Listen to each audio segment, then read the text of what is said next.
Okay, bago mag-apply abroad, kailangan i-ready nyo muna ang mga dapat na kailangan na ihanda bago mag-apply sa abroad. Kasi para kung halimbawa urgent yung hiring, naka-ready na lahat yung mga kailangan nyo katulad ng passport. Number 1 yan, passport. Tapos yung e-registration, PEOs. Kailangan may resume din kayo. Passport size picture, 2x2 picture. Yung mga latest na picture, yun ang kailangan. Tapos kailangan yung mga certificate ninyo updated. Hindi pwede yung dinaya. Hindi pwede yung pinagawa sa Quiapo. Yung sabi nila sa recto. Oo, bawal yun kasi mahigpit minsan yung mga agency na hanapan nila yun ng authentication o kung totoo yan. Kasi meron SSS certification yung sa social security system natin, nakalagay dyan yung mga past employment. Doon makikita kung talagang nagtrabaho kayo sa company na yun, bakit kayo may certificate tapos wala naman pa yung record sa SSS, kaya makikita rin yun. Isa rin sa mga kailangan na ihanda yun, SSS, pag-ibig, TIN, tax, voters ID, minsan lahat nahanapan nila yan. Tapos PhilHealth, kailangan updated yung mga contribution. Kung minsan may mga agency talaga na hinahanap talaga yung mga kagaya ng mga ganong requirements. Minsan naman hindi na hinahanap. Depende sa agency kasi yun eh. Tapos ang importante dyan yung passport nyo. Kailangan 1 year above na hindi pa siya expired. Kasi hindi na pwede yung 6 months lang. Ipaparin nyo na sa inyo yun pagka below 6 months na o below 1 year. Kailangan i-renew nyo na muna yun. Kaya bago kayo mag-apply papunta sa bansa kung saan kayo balak mag-apply, kailangan i-ready nyo na muna yung mga requirements na importanteng hahanapin ng mga agency. Tapos titignan nyo din kung ano yung mga agency na hindi kayo gagastos ng malaki katulad ng no placement fee, no salary deduction, no processing fee, o yung mga ganun, maganda yun kasi less yung magiging gastos nyo. Lalo ngayon, malaki na yung gastusin sa pag-a-apply. Pamasahe pa lang, pagkain, di ba? Kaya piliin nyo yung mga agency na hindi kayo gagastos ng malaki. Tapos yung medical, ingatan nyo yung sarili nyo bago kayo mag-apply. Bawal yung mga may sakit o bawal yung mga nakakahawang sakit. Katulad ng TB, hepatitis, HIV, yung tulo, yun, yung mga ganun. Kaya dapat ingatan nyo yung sarili nyo pag nag-a-apply kayo kasi importante dyan physically fit kasi sayang naman kung halimbawang malaki na yung nagastos nyo tapos biglaan kayong babagsak sa medical, sayang din naman. Kaya dapat bago kayo mag-apply, magpa-medical muna kayo sa kung saan probinsya kayo nandoon. Halimbawa yung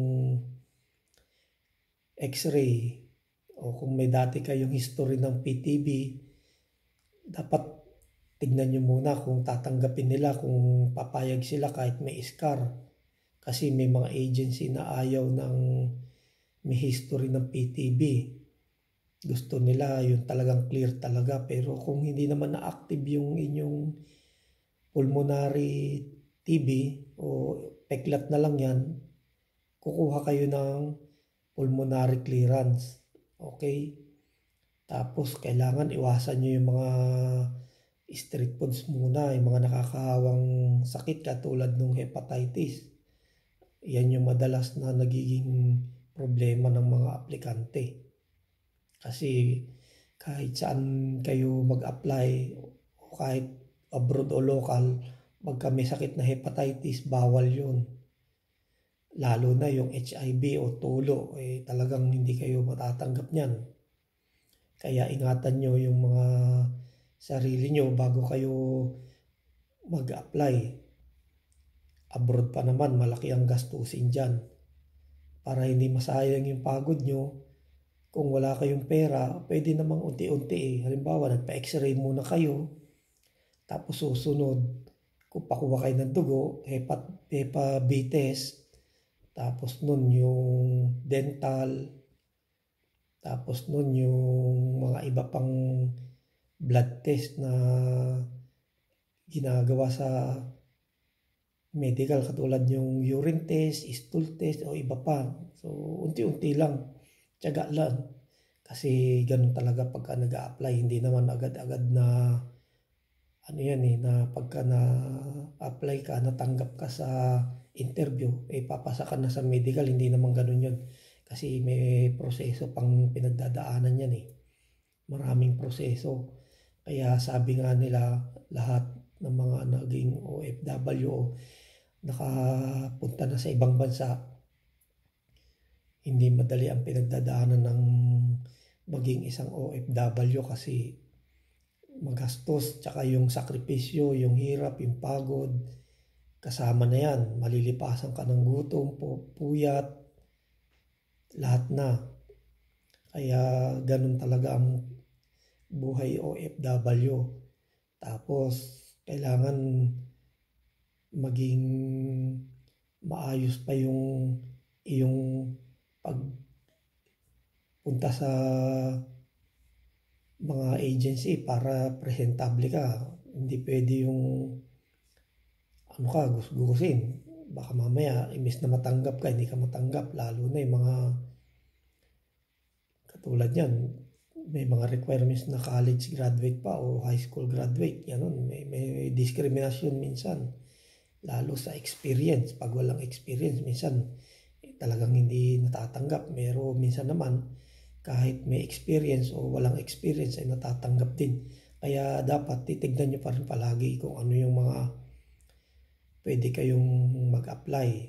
Lagi kayong magpupunta sa website ng DMW, Work Abroad. Yan, dyan malalaman nyo kung legit yung agency para hindi kayo ma-scam. Uso pa naman yung mga scam ngayon. Basta tandaan nyo lang yung pupuntahan yung mga pag-a-apply, yung katulad ng no placement fee, no processing fee, no salary deduction. Tapos yung sa medical, hindi kayo gagastos ng malaki. Ingatan nyo rin yung inyong mga ngipin kasi minsan sa medical, isa rin yan sa mga dahilan kung bakit na-unfit yung mga nagpapamedical kasi dapat hindi naman kasama yung ngipin sa mga unfit, pero may mga medical clinic na gano'n naghihigpit din depende sa clinic talaga. Tapos yung malabo yung mata, kailangan magsalamin. Kaya kung may history kayo ng naging sakit nyo nung mga nakaraan, pag nagpa-medical kayo, sasabihin nyo na agad sa mga doktor o nurse.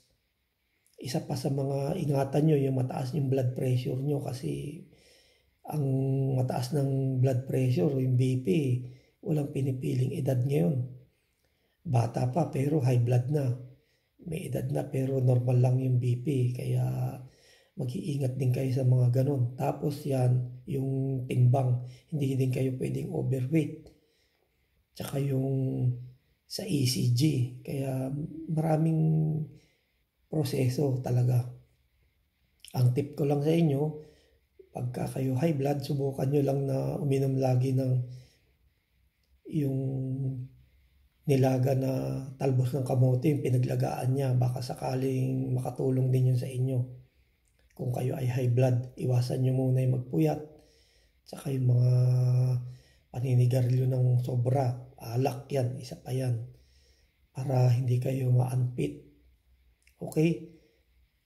So sana itong video na ito ay nakatulong sa inyo, sa lahat ng gustong mag-apply abroad, lalo na kayo mga bata pa. Okay? Good luck.